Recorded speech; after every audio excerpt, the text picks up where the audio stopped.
Assalamualaikum warahmatullahi wabarakatuh. Puji syukur kehadirat Allah Subhanahu wa Ta'ala atas segala limpahan rahmat, taufik, hidayah serta inayahnya, sehingga kita semua masih diberikan nikmat berupa kesehatan jasmani maupun rohani, nikmat iman serta nikmat Islam. Salawat teriring salam tidak lupa kita aturkan kepada Nabiullah Muhammad Sallallahu Alaihi Wasallam, Nabi akhirul zaman yang senantiasa membawa kedamaian kepada kita semua sampai dengan saat ini. Perkenalkan, nama saya Joko Supriyadi, mahasiswa Fakultas Bisnis dan Humaniora, program studi S1 PJJ Hukum Universitas Siber Muhammadiyah. Di sini saya akan mempresentasikan dengan mengangkat tema tantangan implementasi nilai Pancasila di Indonesia saat ini. Hoax, ujaran kebencian, dan lunturnya nilai Pancasila di media sosial. Jadi saya akan mengupas bagaimana implementasi nilai Pancasila di tengah maraknya hoax, ujaran kebencian, dan lunturnya nilai-nilai dasar Pancasila di tengah era digital dan media sosial saat ini. Sebagai pengantar masalah bahwasanya Pancasila itu adalah dasar negara dan ideologi bangsa. Media sosial berkembang sangat pesat. Muncul persoalan serius, di antaranya hoax, ujaran kebencian, dan polarisasi masyarakat. Kemudian nilai Pancasila sering diabaikan di ruang-ruang digital, sehingga muncul pertanyaan mendasar yang perlu kita renungkan bersama. Yang pertama adalah, apakah nilai Pancasila masih menjadi pedoman perilaku masyarakat di era digital saat ini? Kemudian mengapa hoax dan ujaran kebencian begitu mudahnya diterima dan disebarkan oleh masyarakat? Dan bagaimana dampaknya terhadap persatuan bangsa? Ini pertanyaan-pertanyaan yang timbul. Kemudian presentasi ini bertujuan untuk mengkaji bagaimana tantangan penerapan nilai-nilai Pancasila, menganalisis dampak hoax dan ujaran kebencian, serta menjelaskan upaya penguatan nilai-nilai Pancasila. Topik ini relevan untuk dibahas karena menyangkut persatuan dan kesatuan bangsa, keutuhan ideologi Pancasila, dan stabilitas demokrasi serta masa depan generasi muda di era digital.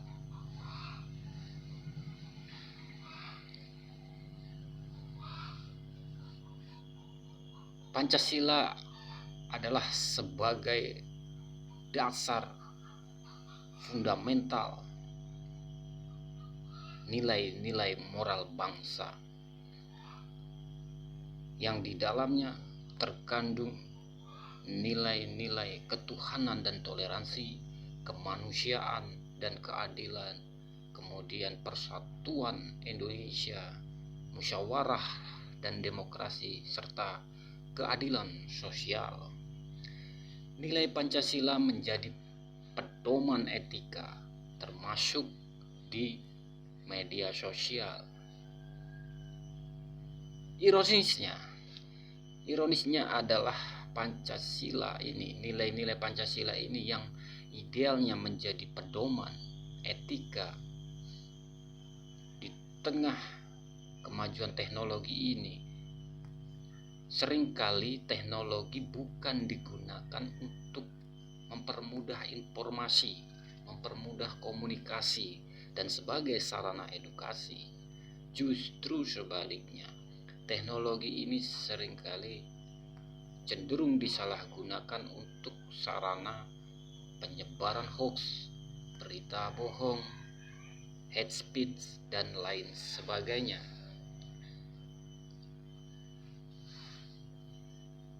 Sebagai contoh, penyebaran hoax politik,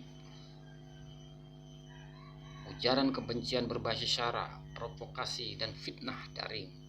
Ini yang paling dominan marak di berbagai platform media sosial.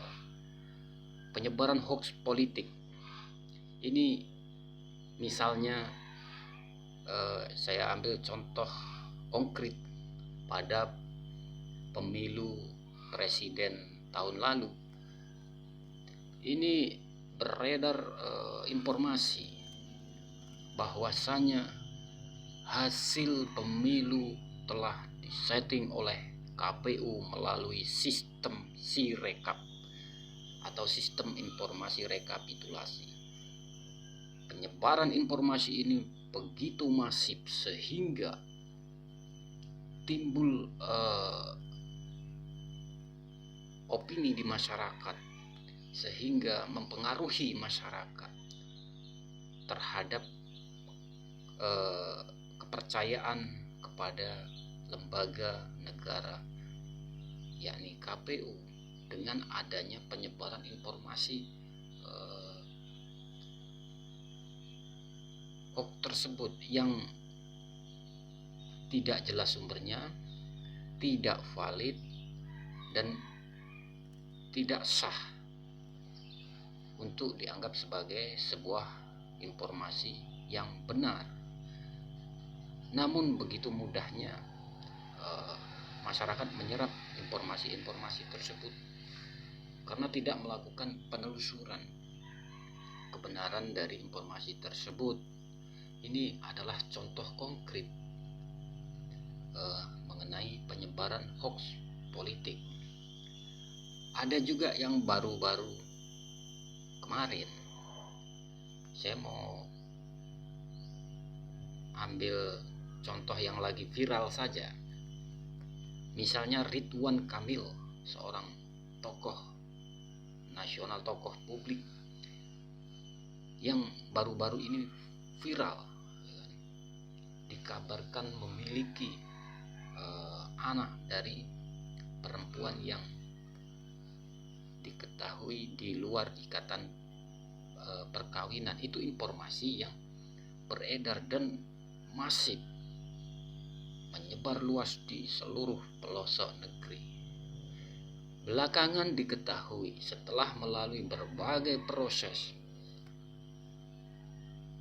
ternyata hasil DNA membuktikan bahwa si anak yang dituduhkan tersebut bukan anak dari Ridwan Kamil berdasarkan hasil cek lab DNA. Artinya apa? Isu penyebaran hoax tersebut ini kaitannya selain menyerang privasi seseorang, ini juga dalam hal ini hoax politik, ini berbau politik juga. Mungkin saja isu ini sengaja dihembuskan untuk meruntuhkan elektabilitas seorang Ridwan Kamil yang dimana ketokohannya itu, simpatisannya itu banyak, elektabilitasnya yang cukup tinggi, sehingga berpeluang, berpotensi untuk dicalonkan sebagai pemimpin di negeri ini pada pemilu di masa yang akan datang. Sehingga hoax ini tentu secara politik itu ada kaitannya. Selain menyerang pribadi, juga ini merupakan hoax politik contoh tersebut. Kemudian ada ujaran kebencian. Ujaran kebencian ini berbasis SARA. Contoh konkret pada Pilkada 2017. Sebagaimana kita ketahui, di tahun 2017 Pilkada DKI itu mengalami guncangan yang luar biasa karena adanya ujaran kebencian berbasis SARA. Indonesia mengalami kegaduhan di pusat ibu kota. Jutaan manusia berkumpul menjadi lautan manusia karena dipicu oleh ujaran kebencian berbasis SARA yang menyebabkan polarisasi, mengancam disintegritas bangsa, sehingga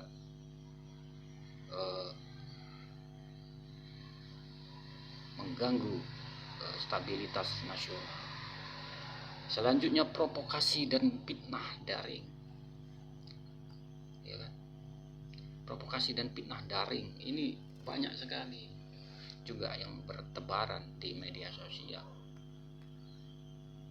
Banyak informasi yang berbau provokasi, menuduh seseorang pejabat publik dituduh melakukan korupsi, memprovokasi masyarakat agar melakukan aksi massa melalui media daring, sehingga masyarakat akan mudah terpancing, terbawa arus informasi yang provokatif tersebut. Padahal informasi-informasi tersebut itu belum tentu atau tidak diketahui kebenarannya, validitasnya seperti apa gitu.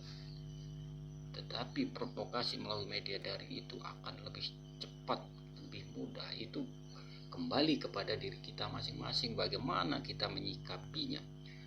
Di sini akan berdampak, tentu memiliki dampak hukum dan dampak sosial, seperti konflik horizontal, terjadinya perpecahan, polarisasi masyarakat terbelah, kemudian pelanggaran etika dan hukum. Di sini terjadi pengabaian terhadap nilai-nilai moralitas dan pelanggaran secara hukum. Di sini ada undang-undang yang mengatur tentang hoax, ujaran kebencian, fitnah dan sebagainya. Itu di dalam undang-undang informasi transaksi elektronik. Kemudian ada ancaman terhadap persatuan bangsa.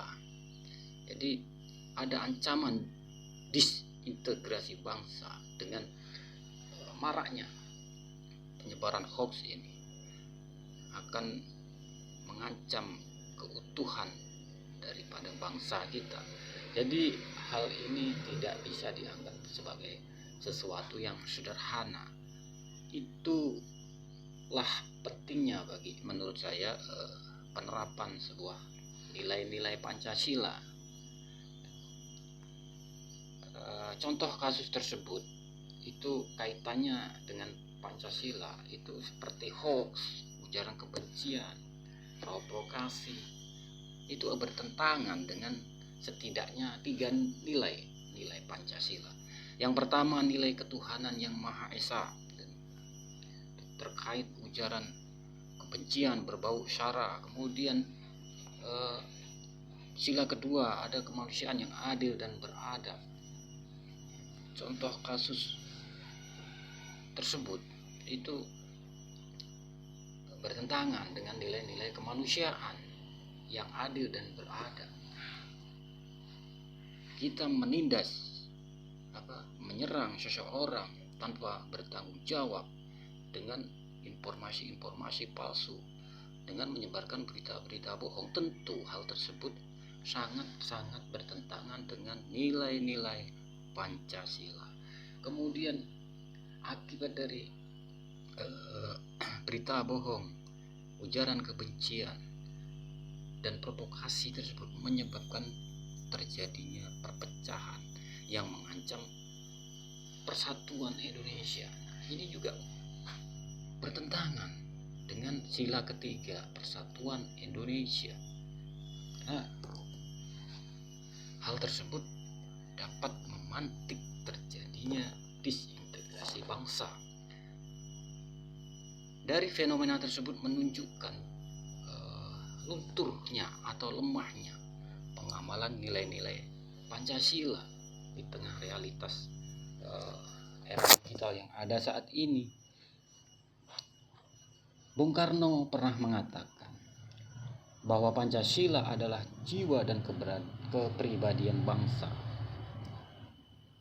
Jadi Pancasila ini tidak hanya bersifat tekstual saja, tetapi Pancasila ini adalah menjadi jiwa dan kepribadian bangsa.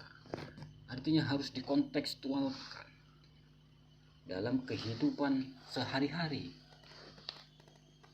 Nilai-nilai yang terkandung di dalam Pancasila tersebut.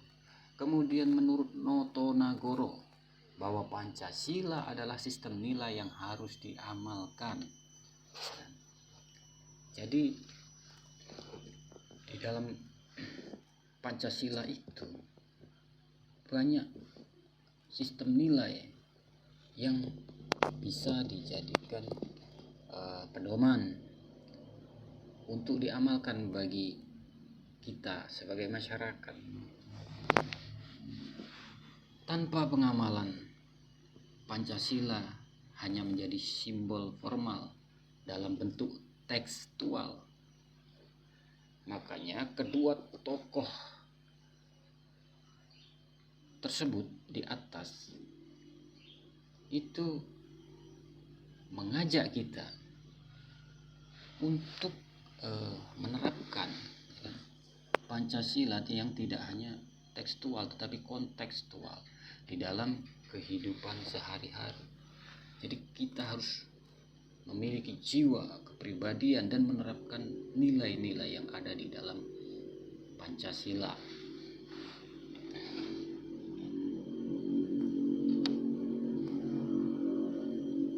Kaitannya dengan hoax, ujaran kebencian, provokasi melalui media sosial. Tentu secara hukum ada Undang-Undang Informasi dan Teknologi Elektronik. Ada yang namanya etika bermedia sosial.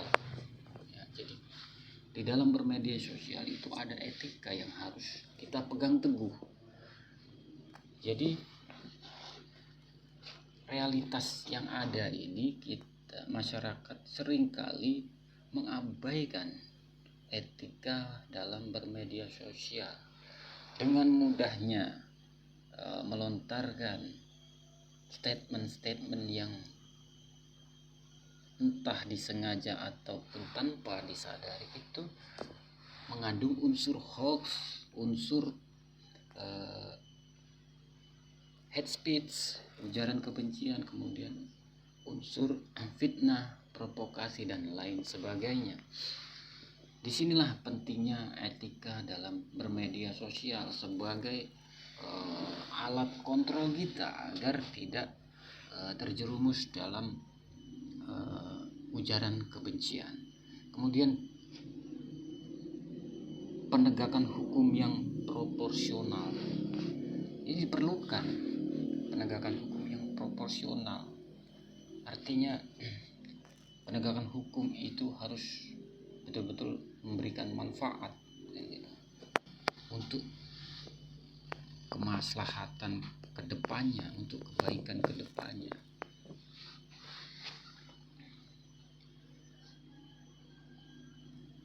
Tujuan dari penerapan hukum itu adalah untuk melindungi persatuan. Kenapa hukum harus ditegakkan? Kaitannya dengan ujaran kebencian, hoax dan lain sebagainya. Karena hal tersebut dapat mengancam disintegrasi, dapat mengancam dan mengakibatkan terjadinya disintegrasi bangsa, mengancam persatuan, ya. Sehingga perlu adanya penerapan hukum untuk bertujuan melindungi persatuan Indonesia. Kemudian selain itu juga untuk menjaga ketertiban sosial agar kejadian serupa, fenomena serupa tidak terjadi berulang-ulang. Kemudian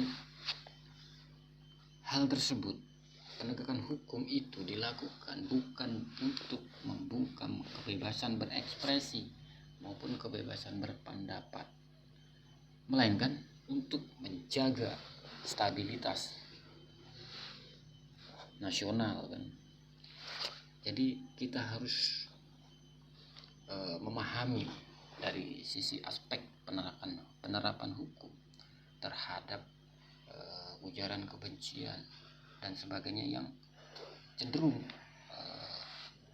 dilakukan di media sosial. Ini ada dampak hukumnya, dan negara di sini hadir untuk melindungi persatuan, menjaga ketertiban, bukan dipahami sebagai sebuah pembungkaman. Sebagai kesimpulan, hoax dan ujaran kebencian adalah tantangan nyata dalam penerapan nilai-nilai Pancasila. Lunturnya Pancasila bukan karena tidak relevan, Pancasila itu sangat relevan menurut saya. Hanya saja perilaku masyarakat yang cenderung mengabaikan nilai-nilai etika, nilai-nilai yang terkandung di dalam Pancasila. Kemudian masalah utama yang ada pada pengamalan Pancasila kita, masalahnya sebenarnya di situ. Jadi itulah yang menjadi kesimpulan. Apabila kita sudah mampu mengamalkan, menjiwai, mempedomani dari nilai-nilai Pancasila dan menerapkannya dalam kehidupan sehari-hari, maka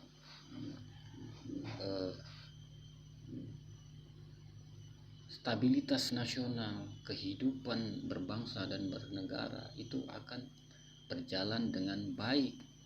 Tidak banyak terjadi kegaduhan, masyarakat tidak akan terprovokasi, tidak ada lagi penyebaran hoax, tidak ada lagi ujaran kebencian, dan tidak ada lagi provokasi maupun fitnah yang dihembuskan melalui media sosial.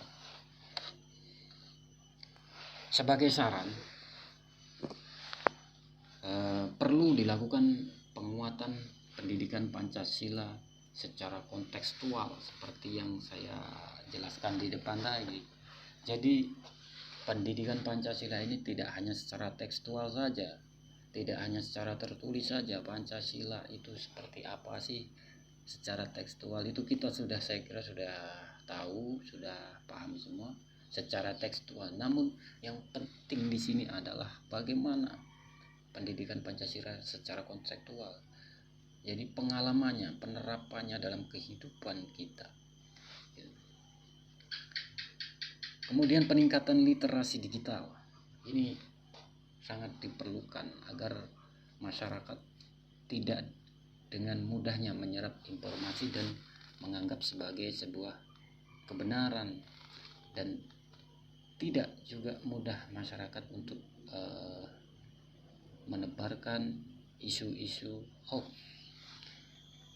Etika bermedia sosial berbasis Pancasila ini penting untuk diterapkan.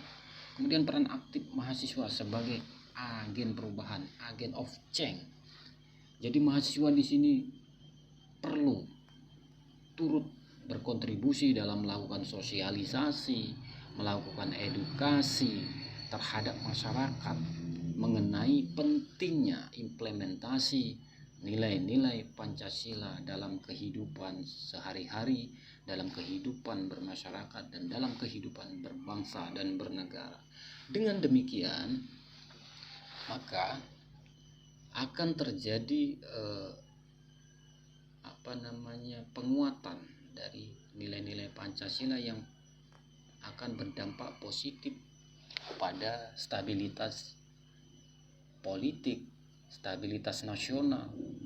Tidak mudah terjadi kegaduhan, tidak lagi banyak kasus menggugat kaitannya dengan ujaran kebencian, provokasi, fitnah dan sebagainya, maka negara ini akan tertib, akan terjadi ketentraman dan ketertiban sosial dengan adanya penerapan nilai-nilai Pancasila dalam kehidupan sehari-hari.